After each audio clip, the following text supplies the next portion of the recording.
Magandang araw mga kapolitika at welcome back dito sa ating YouTube channel. Sa videong ito is magbibigay po tayo ng update dito sa nagaganap na Miss Cosmo sa Vietnam na kung saan is ating sinusubaybayan itong journey ni Atisa Manalo. Magbibigay po tayo ng reaksyon. Ano ba yung ating masasabi dito sa kanyang naging performance recently.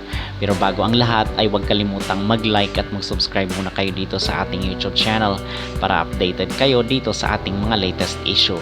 So ito na nga yung recently is nag-perform itong si Atisa dito sa kanyang national costume na kung saan ay talagang pinalakpakan, hiniyawan ng mga Vietnamese itong ating pambato na si Atisa Manalo, at nakita natin yung kanyang doon yung kanyang costume is sinasabi nila parang goldfish daw, or base daw doon sa naging teleserye dati ni Marian Rivera.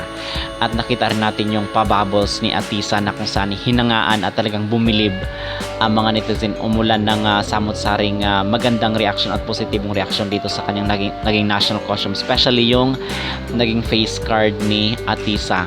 So dito naman tayo mga kapolitika sa fashion show na ginanap, at dito nakita natin si Atisa na kung saan is very relaxed, kasi ang sinasabi ng iba parang ni-nervous o kinakabahan daw itong si Atisa Manalo. But sa atin naman, sa ating palagay at nakikita natin parang relax itong si Atisa, talagang confident siya, talagang focus yung kanyang goal na manalo dito sa kauna-unahang Miss Cosmo sa Vietnam.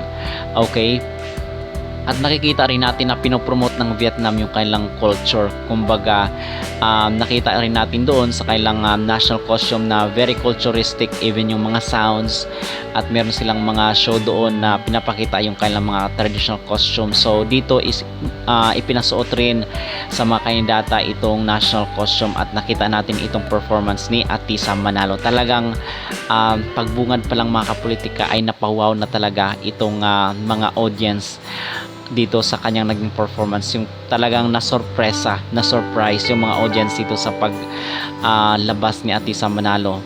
So nakita natin kasi ang sinasabi doon, laging ninervyos. So yun ang talagang comment ng mga netizen dito mga kapolitika. But on the other hand, nakikita naman kasi natin na parang very relaxed itong si Atisa Manalo, at nakikita natin na hindi siya kinakabahan.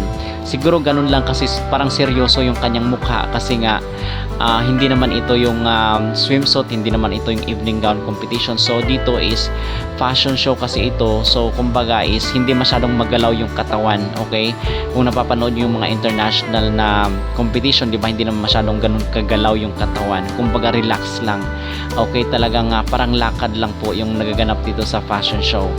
Okay, so yun po ang ating opinion, ating comment dito sa naging performance ni Atisa Manalo mga kapolitika. And magbibigay po tayo ng update from time to time kasi October 5 pa po yung coronation night. Okay, so ano yung masasabi dito sa naging performance recently ni Atisa Manalo? Satisfied ba kayo mga kapolitika? Mag-comment down below, at huwag kalimutang mag-like at mag-subscribe din kayo dito sa ating YouTube channel para updated kayo sa ating mga latest issue.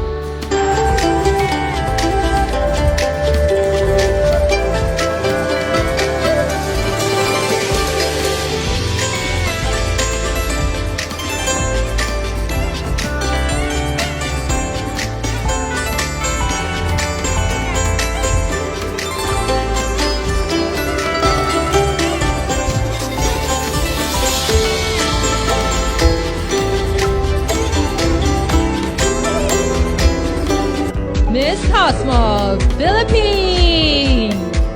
Not only in Manila is the most densely populated city in the world, but the capital of the Philippines also offers countless attractions for those looking to explore the country's culture, history, and beautiful nature.